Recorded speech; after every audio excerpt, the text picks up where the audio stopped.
Selamat petang, salam sejahtera. Terima kasih karena bersama dengan saya di Nazilin Unity Channel. Ini satu lagi pendedahan yang pastinya menggemparkan dunia politik Malaysia, khususnya Perikatan Nasional dan juga Muhyiddin Yassin. Dipetik daripada mykmu.net menulis Muhyiddin hipokrit, sesumpah politik. Itu dikatakan oleh UMNO Johor.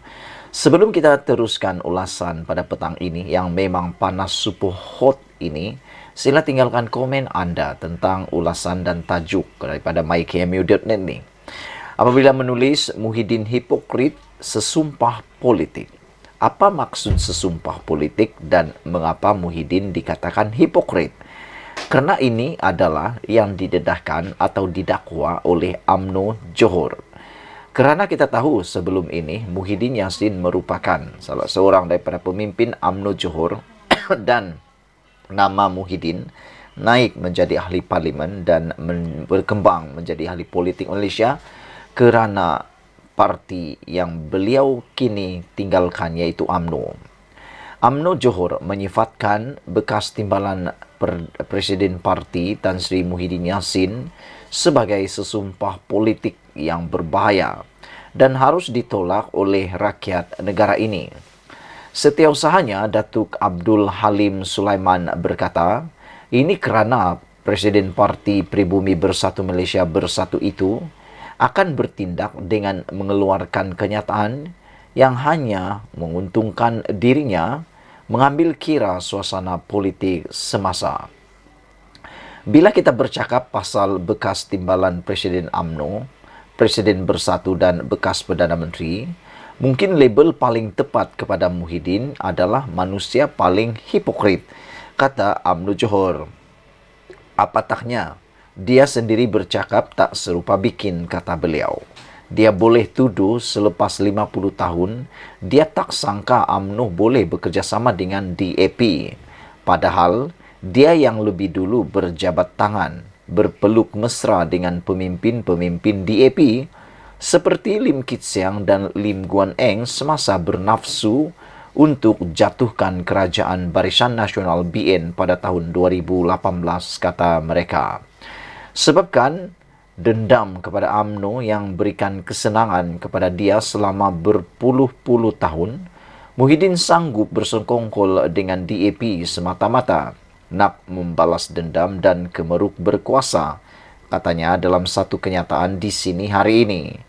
Abdul Halim yang juga Ketua UMNO bahagian Tebrau berkata, Muhyiddin mempunyai rekod sebagai individu hipokrit dan pengkhianat dalam sejarah politik negara kerana pernah membuat tuduhan terhadap DAP sebagai sebuah parti Calvinis. Beliau menuduh DAP hanya sebuah parti Calvinis yang tidak pernah memperjuangkan nasib orang Melayu. Sebaliknya, berjuang untuk Malaysia, sejarah perjuangan DAP dari dulu hingga sekarang terlalu Calvinistik. Begitulah gambaran buruk yang Muhyiddin berikan kepada DAP ketika jadi musuh. Tapi bila nak berkawan balik dan ada agenda politik peribadi, Muhyiddin terus jadi sesumpah. Dalam satu ucapan pada Januari 2018, dia pernah memberitahu prinsip bersatu. Siapa bertanding atas Pakatan Harapan PH, DAP, Amanah atau PKR, kita sokong 100%, kata beliau. Pada ketika itu, dia begitu yakin setelah terbuang daripada UMNO, Bersatu dan PH telah menjalin kerjasama. Hasilnya, PH menang dalam PRU 14. Begitu juga dalam kes dia bersama PAS. Muhyiddin pernah melabelkan parti yang dia duduk bersama dalam Perikatan Nasional hari ini adalah parti ajaran sesat, katanya. Justru, beliau mengingatkan Muhyiddin, sekiranya hendak meludah ke hak, jangan ke langit, supaya tidak jatuh terkena batang hidung sendiri. Kalau nak buat tuduhan melulu kepada UMNO, intai dulu kudis yang membusuk di badan sendiri. Jangan berlagak suci dan tak pernah buat salah macam orang lain. Semuanya sudah terakam dan tertulis dalam sejarah, katanya Dipetik daripada utusan, dipetik semula daripada mykmu.net. Dengan tajuk, Muhyiddin hipokrit sesumpah politik. Saudara-saudara sekalian, dalam tulisan kali ini yang dipetik daripada mykmu.net dengan memetik daripada utusan, yang paling menarik sekali ialah apabila penulis mengatakan bahawa bila kita bercakap pasal bekas timbalan Presiden UMNO, Presiden Bersatu dan bekas Perdana Menteri ini, mungkin label paling tepat kepada Muhyiddin adalah manusia paling hipokrit, kata mereka. Apa taknya? Dia sendiri bercakap tak serupa bikin. Dia boleh tuduh selepas 50 tahun, dia tak sangka UMNO boleh bekerjasama dengan DAP. Padahal dia yang lebih dulu berjabat tangan, berperuk mesra dengan pemimpin-pemimpin DAP seperti Lim Kit Siang dan Lim Guan Eng semasa bernafsu untuk jatuhkan Kerajaan Barisan Nasional BN pada 2018, kata beliau. Sebabkan dendam kepada UMNO yang berikan kesenangan kepada dia selama berpuluh-puluh tahun, Muhyiddin sanggup bersekongkol dengan DAP. Semata-mata nak belas dendam dan kemeruk kuasa berkuasa, katanya dalam satu kenyataan di sini hari ini. Abdul Halim yang juga Ketua UMNO bahagian Tebrau berkata, Muhyiddin mempunyai rekod sebagai individu hipokrit dan pengkhianat dalam sejarah politik negara kerana pernah membuat tuduhan terhadap DAP dan sebagai sebuah parti Kauvinis. Beliau pernah menuduh DAP hanya sebagai sebuah parti Kauvinis yang tak pernah memperjuangkan nasib orang Melayu. Sebaliknya berjuang untuk Malaysia. Sejarah perjuangan DAP dari dulu hingga sekarang terlalu Kauvinistik. Begitulah gambaran buruk yang Muhyiddin berikan kepada DAP ketika jadi musuh. Tapi bila nak berkawan dan ada agenda politik peribadi, Muhyiddin terus jadi sesumpah. Dalam satu ucapan pada tahun 2018, dia pernah memberitahu prinsip bersatu, siapa bertanding atas Pakatan Harapan PH, sama ada DAP, Amanah atau PKR, kita sokong 100%. Pada ketika itu, dia begitu yakin setelah terbuang daripada UMNO, Bersatu dan PH telah menjalin kerjasama.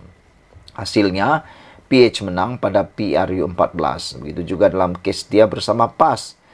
Muhyiddin pernah melabelkan parti yang dia duduk bersama dalam PN ini hari ini sebagai parti ajaran sesat, katanya.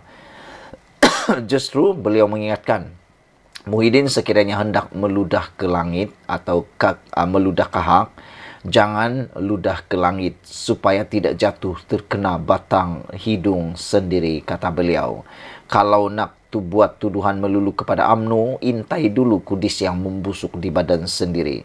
Jangan berlagak suci dan tak pernah buat salah macam orang lain.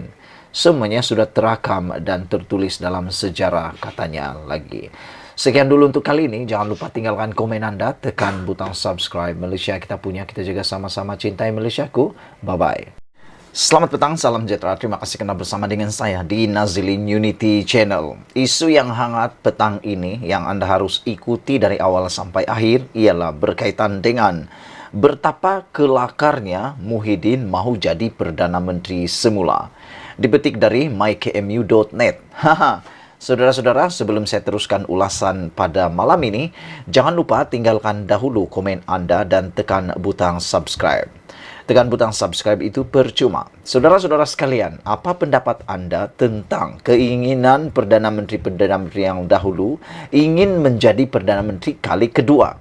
Rekod Malaysia menunjukkan Tun Mahathir Mohamad menjadi Perdana Menteri sebanyak 2 kali. Selain daripada itu, Ismail Sabri Yaakob 1 kali. Selain daripada itu, Muhyiddin Yassin 1 kali. Dan Anwar Ibrahim juga 1 kali. Namun demikian, yang paling berpotensi untuk memecahkan rekod sekali lagi menjadi Perdana Menteri ialah bukan Ismail Sabri Yaakob, bukan Tun Mahathir Mohamad, tetapi Muhyiddin Yassin. Ada orang cuba mempertikaikan. Mereka kata, Muhyiddin Yassin tak akan jadi Perdana Menteri, tak akan mahu jadi Perdana Menteri. Tetapi ramai juga mengatakan bahawa keinginan Muhyiddin Yassin untuk menjadi Perdana Menteri tidak akan pernah lenyap, tidak akan pernah berkurang, bahkan makin meluap-luap. Oleh sebab itulah, seorang penganalisis mengatakan bahawa kelakar Muhyiddin mahu jadi Perdana Menteri. Ini alasan mengapa Muhyiddin Yassin kalau jadi Perdana Menteri lagi satu perkara yang kelakar. Saudara-saudara sekalian, penganalisis politik Lim Sian Si menyifatkan hasrat pengerusi Perikatan Nasional PN Tan Sri Muhyiddin Yassin mahu kembali menjadi Perdana Menteri sebagai sesuatu yang kelakar. Apa pendapat anda sekalian? Adakah anda juga sependapat dengan penganalisis politik ini? Yaitu Lim Sian Si yang menyifatkan sebagai keinginan Muhyiddin Yassin ataupun kemauan Muhyiddin Yassin untuk mahu kembali menjadi Perdana Menteri adalah sesuatu yang kelakar. Adakah anda juga berpendapat itu kelakar? Kalau anda berpendapat itu kelakar, apa sebabnya? Tolong tinggalkan dalam ruangan komen. Tetapi menurut penganalisis politik ini, yaitu Lim Sian Si, beliau menyenaraikan beberapa perkara, beberapa hal yang membuatkan Muhyiddin Yassin sebenarnya kelakar kalau mahu jadi Perdana Menteri lagi, kata beliau. Menurut beliau, Malaysia ketinggalan dari segi ekonomi berbanding negara-negara lain di dunia sepanjang tempoh Muhyiddin menjadi Perdana Menteri dahulu. Beliau mengatakan bahawa Malaysia ketinggalan dari segi ekonomi berbanding negara-negara lain di dunia sepanjang tempoh Muhyiddin menjadi Perdana Menteri dahulu. Itu sebabnya apabila orang membandingkan pemerintahan Perdana Menteri Muhyiddin Yassin dengan pemerintahan Anwar Ibrahim, ada yang mengatakan jauh panggang dari api. Beliau mendakwa situasi itu berlaku akibat sekatan pergerakan separuh masak dengan tempoh yang dikatakan antara paling panjang di dunia. Kata beliau lagi, dah tak pandai ekonomi tapi masih mahu lockdown. Kami begitu lama sebab tamak kuasa, tulis Lim lagi. Saudara-saudara sekalian, pada pendapat saya, kepimpinan Muhyiddin Yassin sebenarnya bernasib malang kerana kebetulan ketika beliau menjadi Perdana Menteri, betul-betul tepat pada waktunya COVID-19 melanda seluruh dunia, bahkan Malaysia khususnya. Ini menyebabkan Muhyiddin Yassin terpaksa membuat keputusan-keputusan yang luar biasa yang tak pernah diambil oleh sesiapa di Malaysia. Termasuklah mengumumkan PKP ataupun Perintah Pergerakan Kawalan Pergerakan yang mana ianya telah pun dibuat. Namun, beberapa penganalisis politik mengatakan itu adalah separuh masak dengan tempoh yang paling panjang, antara paling panjang di dunia. Sim menulis, dah tak pandai ekonomi tapi mahu lockdown kami begitu lama sebab tamak kuasa, tulis beliau. Lockdown pula tak berkesan berbanding negara-negara lain sebab dia buka kilang-kilang dan tapak pembinaan, tapi tutup perniagaan kedai-kedai kecil. Katanya dalam hantaran Facebook hari ini. Sian Si berkata, situasi yang berbeza berlaku semasa Datuk Seri Najib Tun Razak menjadi Perdana Menteri. Beliau memberitahu, data Bank Dunia menunjukkan kadar pertumbuhan keluaran dalam negara kasar KDNK negara sepanjang tempoh Najib menjadi Perdana Menteri adalah lebih tinggi berbanding pertumbuhan KDNK dunia. Ini bermaksud ekonomi Malaysia semakin penting dalam dunia masa Najib, biarpun dia tercabar dengan krisis The Great Recession dan krisis keruntuhan mengejut harga minyak dunia pada tahun 2014 hingga 2016. Namun, ia berlaku sebaliknya pada tahun 2020 dan 2021 di bawah Muhyiddin, jelasnya. Sian Si turut mempersoalkan sama ada PN mempunyai calon Perdana Menteri selain Muhyiddin. Jika Muhyiddin bukan calon Perdana Menteri bagi PN, ada kemungkinan kami boleh terima, tulis beliau. Tapi jika dia kekal calon Perdana Menteri, mereka maka tak payahlah sembang, katanya. MG dengan tajuk kelakar Muhyiddin mahu jadi Perdana Menteri. Saudara-saudara sekalian, apabila membacakan perkara ini memang menarik dan memang luar biasa. Ikuti terus ulasan selepas ini.